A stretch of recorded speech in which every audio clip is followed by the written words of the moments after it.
Good morning, everyone, and welcome to the third episode of PNU Talks. This is Coach Mardi from Riyadh, Kingdom of Saudi Arabia. This morning, I'm going to share to you the smart ways to get fit amidst COVID-19. Before we start, allow me to share to you a short video clip of WHO's advocacy to physical activity. So sit back, relax, and enjoy the video clip.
Thank you for watching the video clip. I hope you enjoyed that. Maliwanag po ang advokasya ng WHO na kung saan ang physical activity ay isa sa mahalagang mga activity na ginagawa ng WHO na kung saan ay ito po ay pandaigdigang pagpapalakas ng katawan ng lahat ng tao sa buong mundo. Sinasabi rin po na 45% ng mortality rate o dahilan ng ng pagtaas ng mortality ay dahil po sa hindi pag-engage ng tao sa physical activity. At ito rin po ay nagdudulot ng mga sakit na pangkaraniwang sakit tulad po ng stroke, high blood pressure, at iba't-ibang pa pong sakit at kasama na rin po yung depression.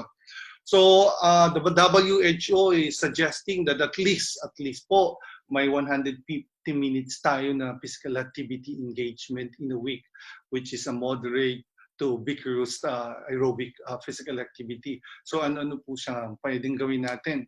Yung sinasuggest po ng WHO ay dating pwede natin gawin sa labas. But at this time po, dahil po sa ating pandaigdigang pagpapractice ng quarantine na kung saan naka-lockdown po lahat at tayo po ay nandito lang sa loob ng ating mga tahanan, marapat po na dapat nating bigyan pansin pa rin ang ating katawan at pangkalusugan at kung ano yung mga dapat nating gawin sa loob ng tahanan. So, in this morning, I would like to share to you what are the practical tips and practical ways enabled for us to continue what we are doing kahit po nasa loob tayo ng ating mga tahanan. Pero bago po tayo pumunta doon sa mismo mga gawain at mga tips na bibigay natin, mahalaga din pong alamin natin kung ano yung mga smart ways to prepare ourselves bago tayo pumunta sa mga exercises or workout. Number one po, you should know your body condition. Pagising pa lang po natin, dapat alam na natin yung kondisyon ng katawan natin. I personally suggest na kung hindi po maganda yung ating kondisyon sa araw, na yun, pagising natin, it's better for us to rest. Huwag muna tayong pumunta sa workout or exercises. Alamin natin mabuti yung kondisyon ng katawan natin. Pangalawa po, you should understand how your body works. So, alam din natin dapat kung paano yung magtrabaho yung katawan natin. So, yung ang katawan natin ay sabi natin ay para siyang isang machine na pag nasobrahan natin siya sa pagtatrabaho ay napapagod din siya. So, we have to know and to understand how our body works. So, for this morning, I'm going to teach you how to at least make our body more functional habang tayo nasa loob lang ng bahay. Pangatlo po is we have also to push your body to work. Na ngayon pong nasa quarantine tayo, nasa lockdown na tinatawag dahil hindi po tayo pwedeng lumabas. Especially dito na nakakatakot. We practice here ho na alas 3 p.m. up to 6 a.m. nasa bahay ka na lang. And very inviting po nowadays yung panonood ng TV, may Netflix, paggamit ng mga console o mga video games and cellphones, nakababad po tayo dyan. So ito po ay isa sa pwedeng maging dahilan para maging inactive tayo. And it will also lead to, sabi natin magkakaroon tayo ng cholesterol o anumang sakit o anumang nararamdaman natin. So we have to push your body to work, inspire ourselves and inspire yung mga kasama natin sa bahay na mag-workout tayo. Sa amin po, hindi naman po, sa pag-share lang sa inyo, we do a workout, we follow a workout, at least po 2 to 3 times a week together with my son. Mamaya makikita yung magde-demo. Sumasama po sila sa amin. And we make it sure din po na yung kung may console games man po sila na nilalaro, we make it sure din po na yung mga console games na yun ay nagpo-promote din po ng physical activity. So, minsan po kasama nila kami sa laro para po makita nila kung ano yung kahalagaan ng physical activity. Last but not the least, kaya din po ginagawa natin to is to inspire other people to work out. No? Dahil nga po sa hindi naman tayo makakalabas at hindi natin magagawa yung pumunta sa mga fitness gym, sa loob ng eskwelahan, o even dun sa mga parking o parks. So, we need to inspire other people to work out, enable for us, to be an inspiration, of course, and enable for us to lead them to what is the smart ways how to get fit. To get fit ngayong may community quarantine at may COVID-19. So, isa po sa pinakamahalaga dapat natin tandaan yung hours spent sleeping. Para sa akin po, isa pinakamahalaga yung oras ng pagtulog natin. Isa po sa pinakamahalaga to sapagkat po yung oras ng pagtulog natin ay isa sa pinakamaganda, na dapat nating tandaan na maaaring magbigay sa atin ng malusog na pangangatawan. Okay, so tandaan po natin na ang pagtulog ng 7 to 9 hours, which is the most recommendable one, isa po sa mga nire-recommenda na pag nakatulog po tayo ng 7 to 9 hours ay isa po to sa mga indikasyon na ito ay maglilid sa atin sa magandang conditions para sa araw na yun. Number 2, dahil po nasa loob tayo ng ating mga tahanan, may mga madadaling pamamaraan po para mag-design tayo ng ating programa sa loob ng bahay. Isa po sa mga pinapractice namin ay yung FIT principle o yung tinatawag natin na FITT principle. Yung FITT principle ay matagal na pong ginagamit ng mga fitness practitioners at mga guro na nagtuturo sa edukasyong pampalakas. So, ano po yung FIT principle? FIT principle stands for, yung F po is yung frequency. How often you work out. Gaano po, how often you work out. So ibig sabihin po, gaano po kadalas ikaw mag-workout. Ang advice po, na lalo na ngayon, at least nag-workout tayo ng 2 to 3 times a week. No? Para at least ma-meet natin yung minimum requirements of 150 minutes a week. So at least 50 minutes, combine na po natin yung aerobics tsaka yung muscular strengthening para po mas kumpleto yung ating workout. Number 2 po yung intensity. How hard you work out? Gaano po ba kahirap yung ginagawa nating workout? Tandaan po natin para po lumakas ang ating pangangatawan, kailangan po yung intensity ay ini-increase natin as we go along. Gradually, dahan-dahan lang po. Ito po yung safety ng pag-workout. Kasama rin po yan sa principle na kailangan safe tayo. Number 3 po, yung time. How long you work out? Gaano po ba katagal tayo mag-workout? So, importante po yung tagal ng pag-workout din natin. Dahil ito po ay nagbibigay sa atin ng mas matatag na pangangatawan. The longer you work out, okay, the better it is. Also, yung tagal po ay may duration din siya. Initially, pag nagsisimula ka, pinakamaganda yung 10 to 15 minutes of aerobics. Then you do the muscular strengthening at least. Siguro mga pwede ng 10 to 15 minutes also para sa simula. But sabi natin, gradually, as you go along, pwede nating increase yan. Hanggang sa makuha po natin yung minimum requirements. Pwede pong 30 minutes sa simulang sa first week. Then on the next week, we go with 45 minutes until 60 minutes. Dapat din po natin malaman na yung time o yung tagal ng workout ay maging conscious din tayo. Huwag din po masyadong matagal. Minsan po yung masyadong matagal also with lead to other injuries sa workout. So ideally, 30 minutes to 45 minutes to 60 minutes right now, especially right now, will be okay inside our house. And last but not the least is type. What workout you will do? Ano ba yung mga workout na pwede nating gawin sa loob ng bahay? Sa labas, dati pwede marami kang pagpipilian. Sa loob ng gym, maraming choices. Ngayon nasa loob ka na ng bahay, okay, dahil limitado tuloy yung gagalawan mo, may mga sasuggest po kami o ako na mga gagawin natin sa loob ng bahay na makakatulong po na gumagalaw pa rin tayo kahit po nasa loob lang tayo ng bahay. Unang-una po, I'd like to thank my son for pumayag po sila na maging modelo dito. May consent naman po. Okay, unang-una po, we do warm-up. Warm-up po is 10 to 15 minutes. That's the maximum. So when you do the warm-up, you can walk around the house. Lakad po tayo, pwede. Okay yan.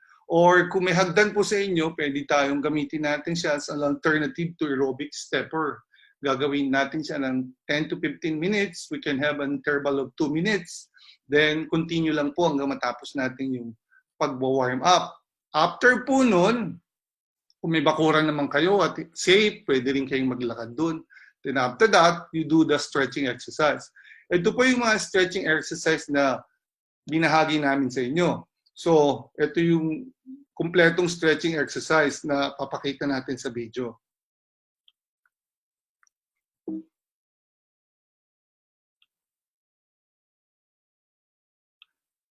Una po, okay, we start from our head. Kumpleto po siya.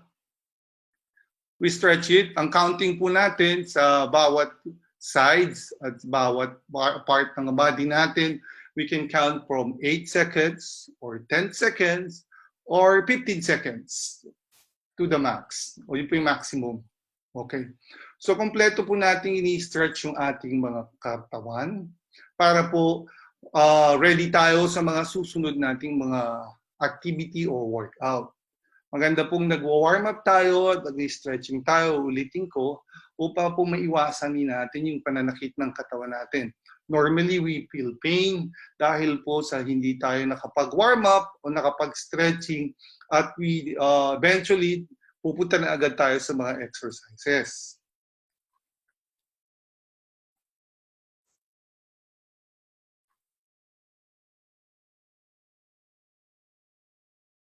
Okay. Okay, makita po natin sila. That's nice. They stretch their legs. Next. Ang susunod naman po natin ay isa sa mga I think this is one of the most common right now that we can do inside our house, is yung magsayaw tayo, dance. Yung iPerds po, I think marami pong mga eksperto dyan. Yung pinakita ni Dr. Diana, napakaganda yun. Pinakita ni Ma'am Pamela na mga instructional video. We can find these instructional videos available sa YouTube o we can use yung mga CDs natin kung uso pa ba yun, or pwede natin gamitin yung mga na-stock natin dyan na mga music to dance, because dance is a complete form of aerobic exercise. Maganda siya.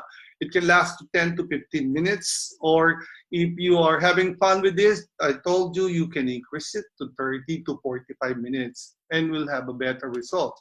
Next, this is jumping rope. Jumping rope po ay isa rin sa sinasabing magandang aerobic activities or aerobic exercise na pwede natin gawin sa loob ng bahay.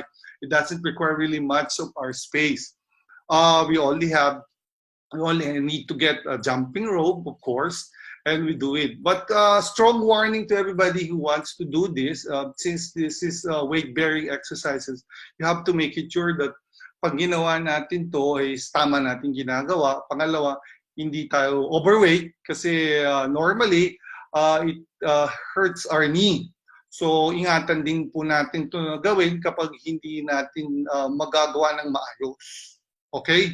But again, I told you that this is one of nice aerobic activities that we can do inside our home. Next is, okay, sa mga meron naman po, ng mga machine sa loob ng bahay, nakita ko si Professor Santarin, meron ito eh. So, pwede po natin gamitin yan. So, the most common one is the treadmill machine, which is good also to develop our aerobic or our cardiovascular. So it's very nice, but it's also a warning for us that this is a weight-bearing exercises po yung treadmill. Kapag ginawa natin siya ng mabigat tayo, normally ako po, hindi ko binibigay siya sa mga estudyante ko na medyo mabibigat dahil masakit din po siya sa tuhod. So my advice is if you are overweight or obese or medyo mabigat ka, paring gamitin mo siya pero slow pacing muna, brisk walking, maglalakad ka lang muna, slow jogging. Then once normally bababa yung timbang mo, tsaka ka mag-increase ng speed. Marami pa bang mga machines na available na maaaring nasa loob lang ng bahay natin, tulad ng elliptical, maganda rin po siya. It's a complete aerobic activity na pwede natin gamitin. Na maganda rin po sa ating cardiovascular endurance. Okay. And last but not the least, maaari po tayong tumingin sa mga instructional video. No? Ito maganda siyang gawin, like yung mga famous na mga Zumba exercises ngayon. So, ginagawa lahat siguro siya ngayon sa loob ng bahay natin. Pwede mo siyang gawin. Sama kayo mga ng anak mo, ng kapatid mo, ng asawa mo, which is very simple also. The one showing to you are the aerobic dances. It's a film clip of aerobic dances. But sa mga video na makikita natin, meron dyan na mga video na 30 minutes, yung sumbang sinusundan namin ng misis ko, it's I think 5 minutes each. So pag naka-5 Zumba exercises ka, so makaka 25 minutes exercise ka na, so ilan na lang, so kompleto na, maganda, di ba? Next, so sinabi rin ng WHO na dapat para kompleto yung exercises natin, hindi lang aerobics, we also have to strengthen our muscles. So some suggested activities, mahirap kasi po ito pag hindi mo talaga masyadong alam. So medyo may kakonting komplikasyon. Pero nowadays, there's a lot of workout activities or what you call it, some alternative activities that's available in our smartphone. Pwede po siyang makuha, ma-download. I shared to you 4, kinulag ako. I shared to you 4 of the, I think, ito yung mga famous na strengthening workout application. NTC in the Nike Training Club, it's very good. JFit, it's also good. Skimball and Gain. These are all free applications that you can download on your computer. And it can notify you every day. It depends on you. You can set it. Kayo pwedeng mag-set nito kung 2 times a week, 3 times a week. But for the beginners, I'd advise you to do at least 2 times a week muna of 10 bouts or 10 repetitions at medyo dahan-dahan lang. Sa susunod nating slides, ipapakita natin yung iba't ibang muscle strengthening activities po, na kung saan hindi nyo na kailangan gumamit ng mga dumbbells, barbells, kasi hindi naman siya available. May mga video clip doon na may dumbbells, pero ang alternative activities na pwede kong i-advise, yung empty nyo ng mga bottled water. You can put water there or siguro yung buhangin as an alternative na weights nyo para mas magkaroon ng konting intensity yung workout. But again, I'm saying na pwedeng gawin niyo yung workout kahit walang weights muna sa simula. Okay? So to start with, para po palakasin natin, titingnan natin yung ating upper chest as well as our shoulders and arms. We do the dumbbell pullover. We lie down on the exercise mat if you have. Pag wala naman po, pwede ring sa cloth or kumot nyo at ilatag natin siya. Then we will start with our exercises. Normally, the advice is you always start with the big muscle group. Bakit po yung big muscle group? Kasi po yung big muscle group ay mas matagal po siyang mapagod. May characteristic po siya na matagal mapagod dahil marami po siyang mga attachment na muscles na tumutulong pag ginagalaw natin o nag-workout tayo. So ito po yung number 1, dumbbell pullover. So you will see this. You're going to move your dumbbells or bottled water down and up, enabled for our chest and arms to benefit from that. You can go in this position, lie at your back, 90 degrees yung ating paa, and you do the counting. For beginners, you can have 2 sets sa ating FITT principle of 8 to 10 repetitions po. So 2 sets of 8 to 10 repetitions. Inhaling din po o paghinga is napaka-importante. May sinusunod pa po tayo dito na tinatawag natin you inhale on the hardest part or you exhale on the sabi natin yung sa pinakamadaling part. So isa pa po yung sinusunod nila sa inhale exhale, yung inhale when you shorten your muscle and exhale when you lengthen your muscle.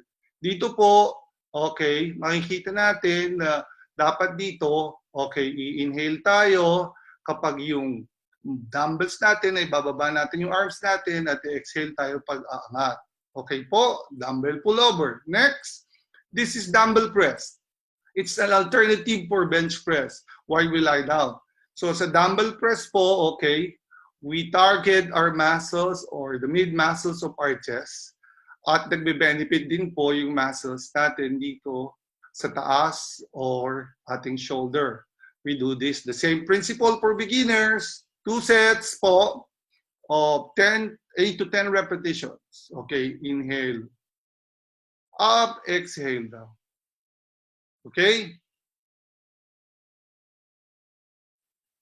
Next, this is very good for our legs. We call it Stairway to Heaven.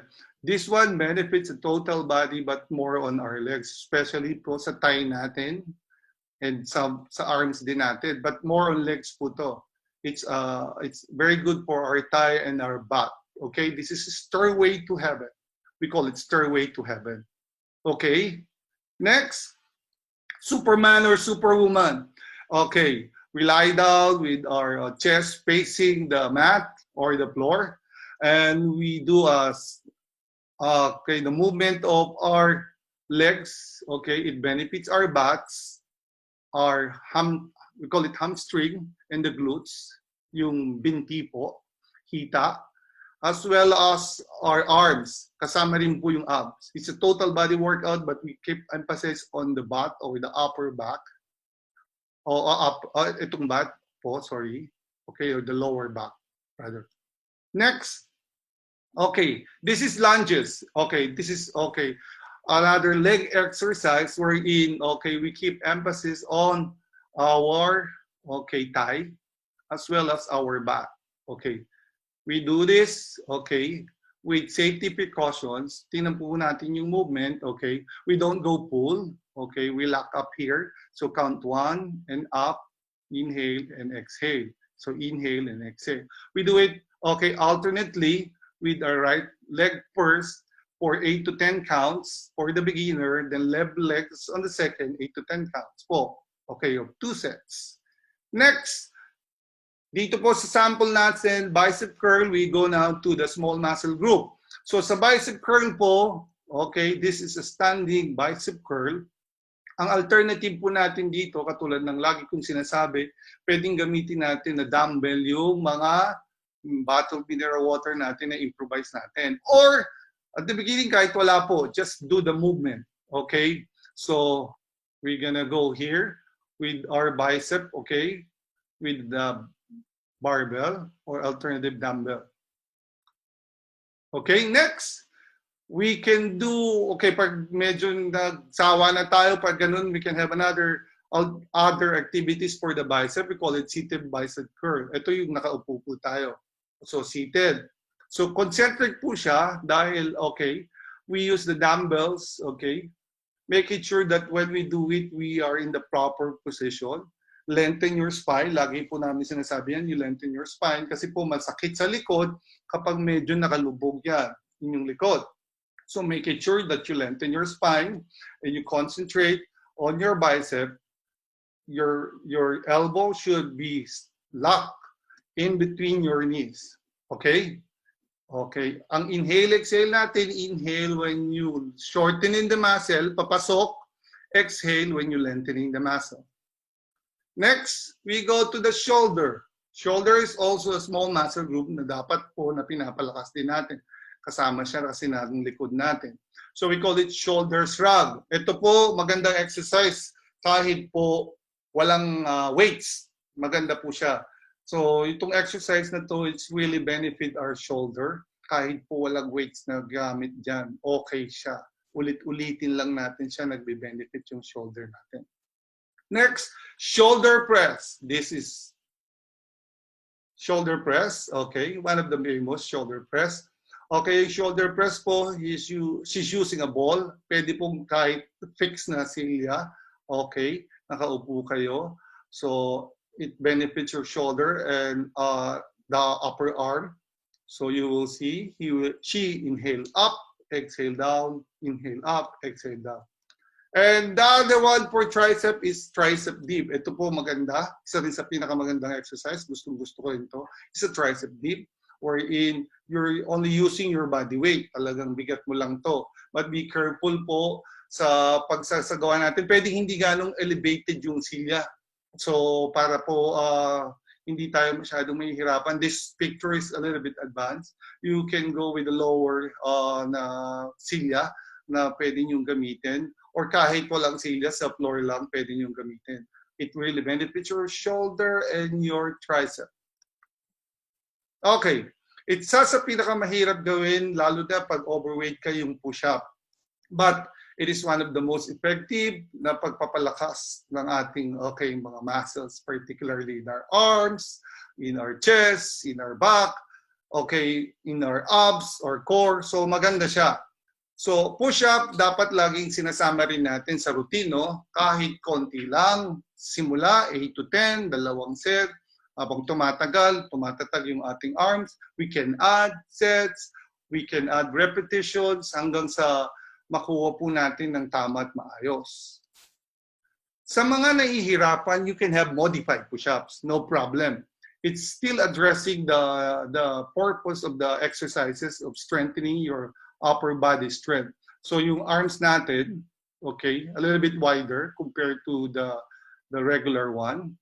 And you have to lift your legs up and engage your arms down as you push.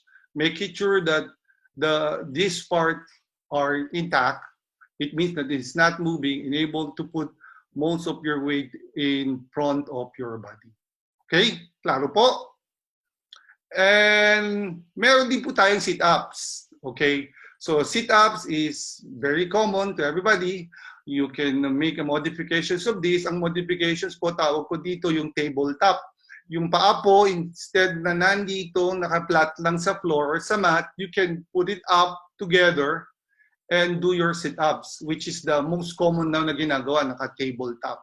Okay, ang sit-ups po ay isang exercise na pinapalakas ang ating core, ang ating butt, nakikinabang din po dyan. Okay, so maganda po siyang exercise para dyan. Next, I think this is the last, and this is one of the hardest right now, is the plank. Plank address, sabi po nila, it addressed at least many muscles in our body. This is very good exercise wherein it really improves our core. This is really a concentrated core exercises. In the example, you will see that the girl or the lady is trying to pull down, go down. But the challenge of plank is when you do this, it really benefits also your arms. When you do this, you start with at least 15 seconds. By week, you increase 30 seconds, 45 seconds. So maganda siya. Maganda siyang exercise talaga para palakasin yung ating core, tanggalin yung mga excessive weights natin dito, pati yung arms natin. And we do it, and we increase it, and we gradually will improve our posture as well as our body. Okay, so muli, ito po yung mga suggestions ng inyong lingkod na pwede nating gawin sa loob ng bahay. Marami pa po, alam ko marami pa kayong naiisip na pwede nyo gawin sa loob ng bahay. As long as we are moving, as long as we are physically active, this is the most important thing that we have to do nowadays. Kasi po, ang gera na pinapasok natin ngayon ay hindi basta-basta. And the only thing we can contribute to the call of the government worldwide, even here, is for us to stay home. And staying home is not also that easy. But we need to abide on the rules and regulations. So sana po nakatulong yung aking instructional or yung ating binigay sa inyo na konting sharing about mga simple workouts sa loob ng ating bahay. So muli, this is Coach Mardy. Salamat po. Stay safe, stay home, stay fit, and stay healthy. Thank you.